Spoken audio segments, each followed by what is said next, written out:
The road is a ruin, the cobblestones cracked and uneven.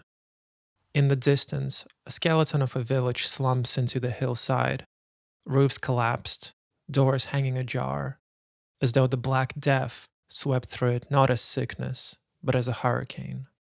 Above the horizon, a round church rises like a crooked thumb, pointing accusingly at the heavens. They follow the road, past abandoned farm fields. The crows are thin, their cries weak. The church appears in full as they crest the hill. Its facade is streaking with stains of time, the old circular shape betraying pagan origins. The door groans on rusted hinges as they push it open. Inside, the air is stale, carrying a faint sourness that prickles the back of the throat. The nave is empty, surrounded by a circle of columns. Candles, melted into formless blobs, litter the altar. Above it looms a crucifix, life-sized Christ carved with angularity only the Gothic era could produce. The cupola above is shrouded in shadow, despite the grey daylight. The priest's cassock is hanging loose over a frame reduced to bone and sinew, his eyes sunken and dark. As he turns, he says, "Welcome, if welcome is what one can call it these days. You've come seeking shelter, haven't you?" Mm. It is the duty of the clergy to offer shelter for the night to any travellers. And you, the traveler entering the church, if you don't mind describing what you look like? I am Rufina, who is. She looks noble and carries herself nobly. She's got fine clothing on, long braided hair. Despite the plague going on, she is trying to be as put together as possible. It's still somehow finding makeup in these dire times. You know, what's her makeup look? Clean girl? It's probably got lead in it. It's back in those Catwing. days. So it's not good for you. So yeah, deathly pale. A faint sound carries from the shadowed cupola, a low rustle like the shifting of fabric. The priest tilts his head, listening, then produces a thin smile that doesn't reach his eyes. Once he spoke. Oh, ceaseless talk through fire and thunder, through burning bushes and pillars of smoke. Tiresome, wasn't it? In the Old Testament, when he's constantly rabbiting on, you can't get through 2 verses without him giving orders to someone, or setting some ridiculous test, or just going on about himself. But then he suddenly clams up, and you don't really hear from him again, do you? Do you? I think he's heard in everything that he does, is he not? And do you mind describing us your character? Yeah, so Sybil, she's probably quite a square-looking girl, probably around 19. You can see she's definitely travel-worn. Her kind of white sort of kirtle is stained and torn at the hem, and she looks bone-tired, but with quite hard eyes. Okay. And it's you two that come into the church. Were you looking for supplies? Were you looking for shelter? I think so, yeah. Yeah. I imagine like this is a church is the most reliable place to get shelter. You would not want to stay with the unwashed masses in the village below or anything like that. Fair enough. Fair enough.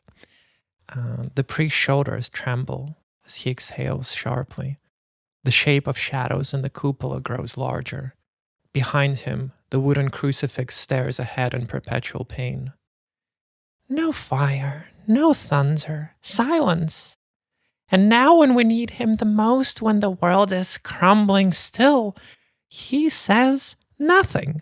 Silence as the 7 seals are breaking, silence as the heavens tear apart.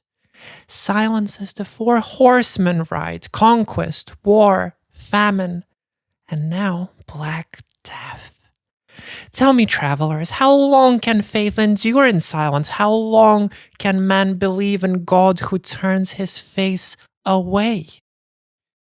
I think that, yeah, Sybil is backing up a little bit from him and is kind of looking at Rufina. Miss Rufina, I think he might have. Do you think he's mad? I suppose so. He seems not of the clergy I would recognize. As you look around the church, the crucifix behind the priest begins to bleed. First a trickle, then streams of crimson start pouring from Christ's eyes, streaking the wooden face and running down his contorted body. The air grows oppressive with smell of iron. Blood falls from the outstretched hands, pooling beneath the feet. The priest smiles again. His shadow begins to stretch independently of his body, reaching towards the blood. But I do ramble. You have come for the child, haven't you? Oh, the child, the one with coals for eyes, the one that sees. No, the child is mine to feast upon, little travelers. A rare delicacy I have been looking forward to. As his shadow reaches the pool of blood, it begins to ripple and bubble, twisting and growing tall. A writhing mass of hairy black legs dripping with blood emerges. A giant spider, the size of a carriage. It lets out a low, guttural roar that reverberates through the stone walls. The priest's cassock falls to the floor, only dust inside. The spider jumps up towards the cupola. What would you like to do? I think I would look like I had just seen a ghost. Like, I think she's pale and shaking, and I think she's going to dive under one of the pews, just instinctually. Okay, and Rufina, what about you? Can we run away? Like, has the door locked behind us or something spooky like that? No, it's opened. Oh, fab. Then run away. Yeah. Leave through that door and... Okay. If you're going for the door, Rufina, the spider will jump at you from the cupola. Now, I don't roll in this game, so it will be you making a combat roll. The difficulty is 3. And if you want to tell us what are you using for this roll, you can be still trying to run away or try to dodge an attack or a counterattack. We'll see how it goes. So, I think Viscera is appropriate. Selfishly, leaving my companion. I don't know what they're doing, but I'm fleeing. So also I've got my bond called the escape route. It's never too late to flee a situation. So I'm imagining back in her past, when Rufina's Favre's county had a minor peasant revolt. Rufina managed to escape through a family secret escape route led on by one of her maids or something, and escaped to safety that way. So she always keeps that in mind, that you can always get away. Yeah, you can always run. You can always run. Yeah. Just to double check, in the peasant revolt, you were on the wrong side of history. Oh, absolutely. Okay. Well, this is revisionism from the person playing the character. She obviously was on the right side of history. Okay. Well, make your roll. Well, wouldn't you know it, I've got a 1 on my corruption dice. That removes 1 6, so I've got a single success. You have a single success. Okay. Well, the difficulty was 3, so you are going to take 2 corruption points. The spider lurches from the shadows of the cupola and pins you down. Legs just completely surrounding you like a cage, and the abdomen pinning you down. And then you feel a sharp stab as the spider's tail stabs you and releases some kind of poison into your blood. You feel weak, woozy, and the spider is about to start feasting. Can I at least scream? You can scream. That's fab, thank you. I'll let you scream. Momentarily after you scream, you hear a loud bang as the door is kicked open.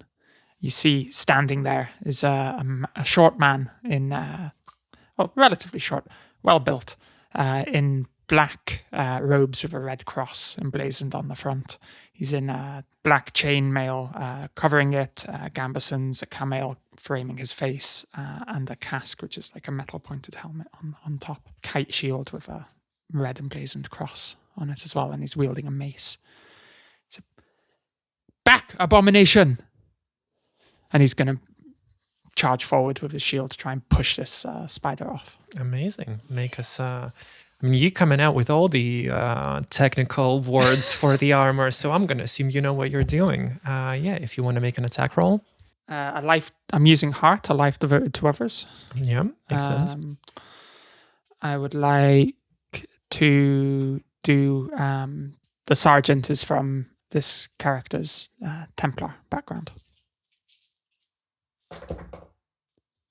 Okay, that's 3 6s. Okay, that's 3 successes. Oh, wait, and a 5. So that's 4 successes. That's 4 successes. You obviously succeed. Do you want to describe how you smash this spider? Charges forward, body weight into the punch, and the shield has like a small metal. I forgot what it's called, but a boss, is it not? Is it a boss? Yeah, I think so. Yeah. Yeah, so he's going to slam that metal boss into the spider's face, I guess. Okay, the spider is pushed away. It looks at you angrily, spits a bunch of venom. It was supposed to have dinner. Sybil, how are you doing? Are you still hiding under a pew? I think after it kind of lunged towards the door, I think she would have sort of scuttled her way to the back of the church where the altar is. Oh, then you would notice something. Okay. Behind the altar is a trapdoor, which seems to be locked with a bunch of chains. However, when you approached it, it looked like it was hit from behind the door, if that makes sense. Yeah. Like somebody was trying to get out from the basement. Okay. I see that, and I think she thinks this is a problem for another time. I think she's running a little bit on instinct, and I think she thinks this thing is evil. So I think she's going to snatch like a cross or like a crucifix off of like one of the altar pieces. I think she's going to just get a little bit closer. I think she's just going to chuck it and like be like praying while like chucking it, because she's thinking a holy object will drive this thing away. Okay. What kind of roll do you want to make with that? I will use... I said it was instinct, but I think it's probably more about heart. So I'll use 2 for heart. I have Bond, which is Madonna and Child, which is like together in holiness. Yeah, I think she's just going to be like walking towards this thing and then just saying a prayer of like, Holy Father, save us, like the Son. Just because I think she's more babbling, like it's an instinct thing. I rolled a 1 on the corruption dice.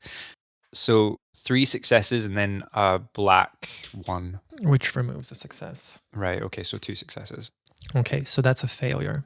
I think as you hold this cross and, in the direction of the spider and you begin the prayer, the crucifix in your hand begins to burn very fast and very hot.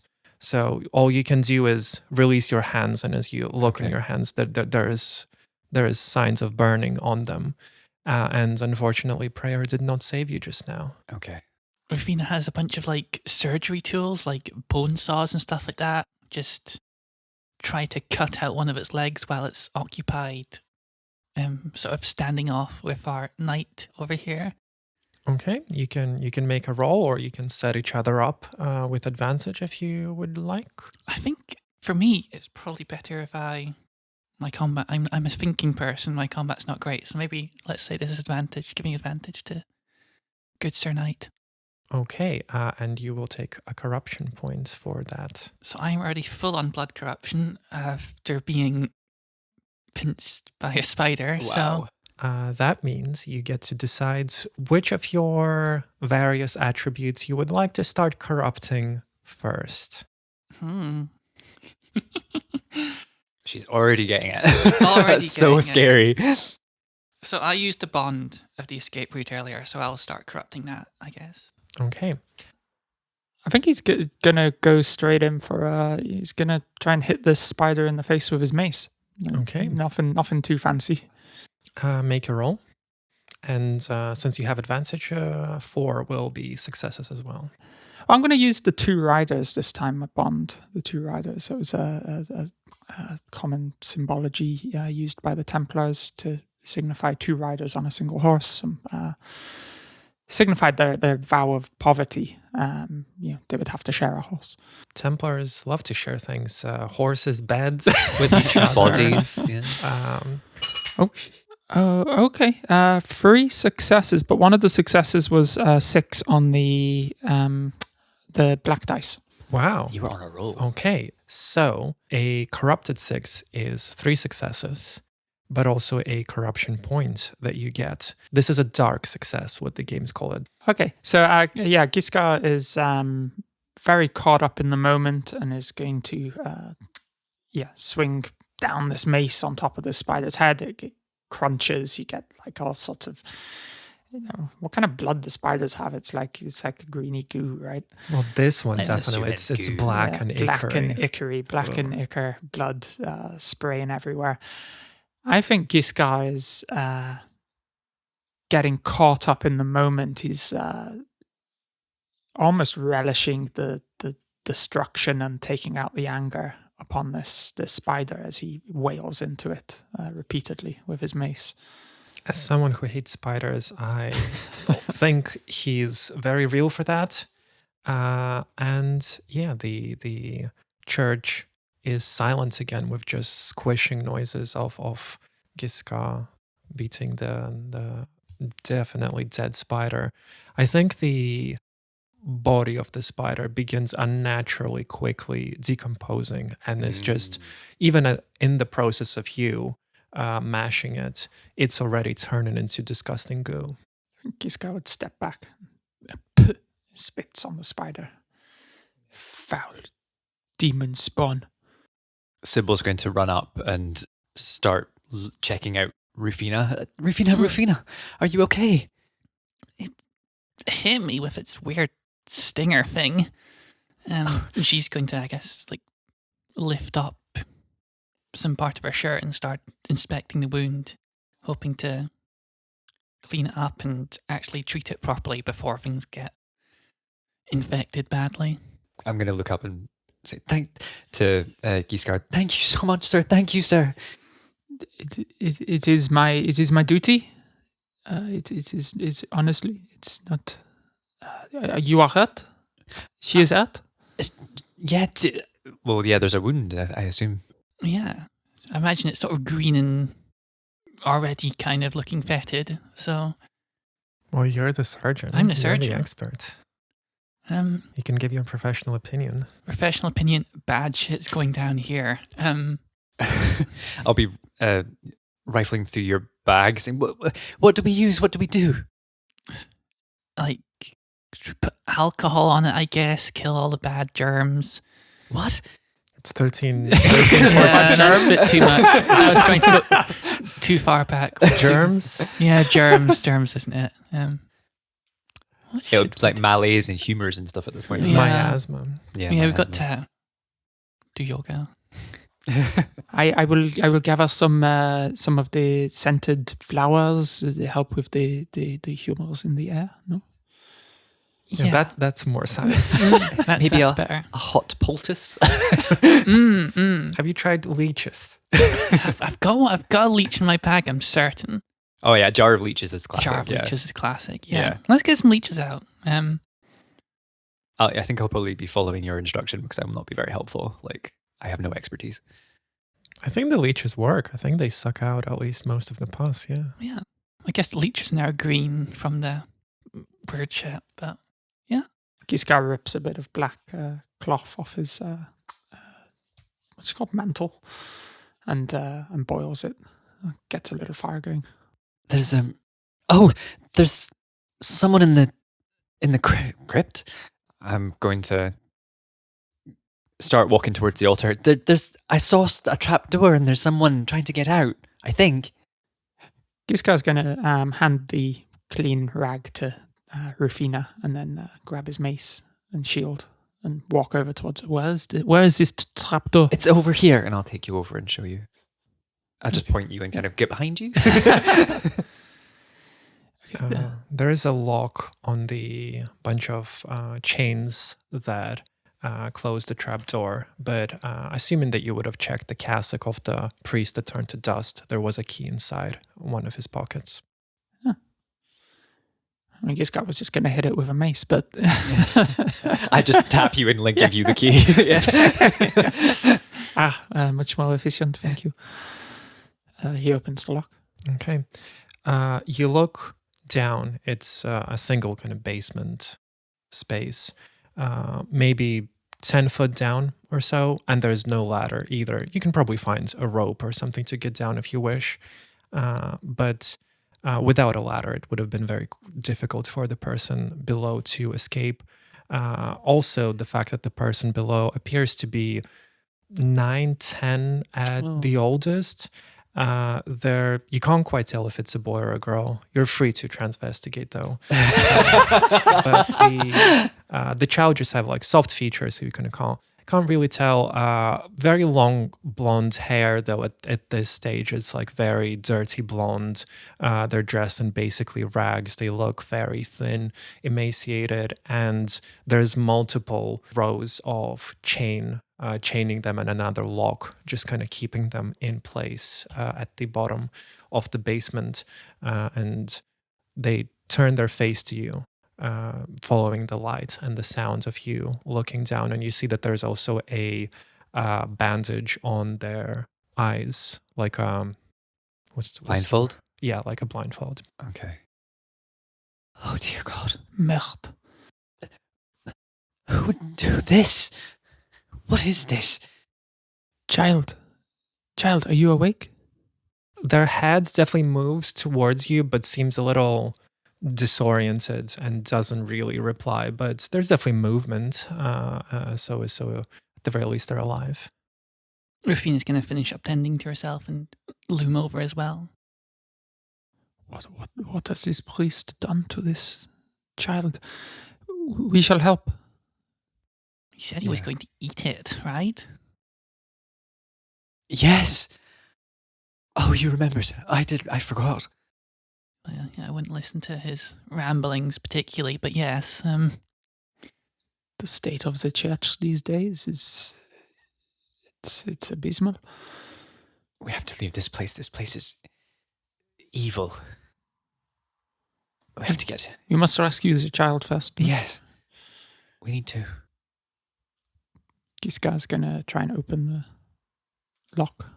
Okay, yeah. With if you jump down or however you get into the basement, the lock, the key that you have works on the lock.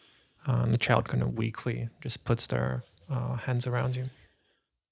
Yeah, he's gonna pass the child up to Rufina and Sybil. I'll just take the blindfold off. If you're sort of carrying, I'll just pull the blindfold off.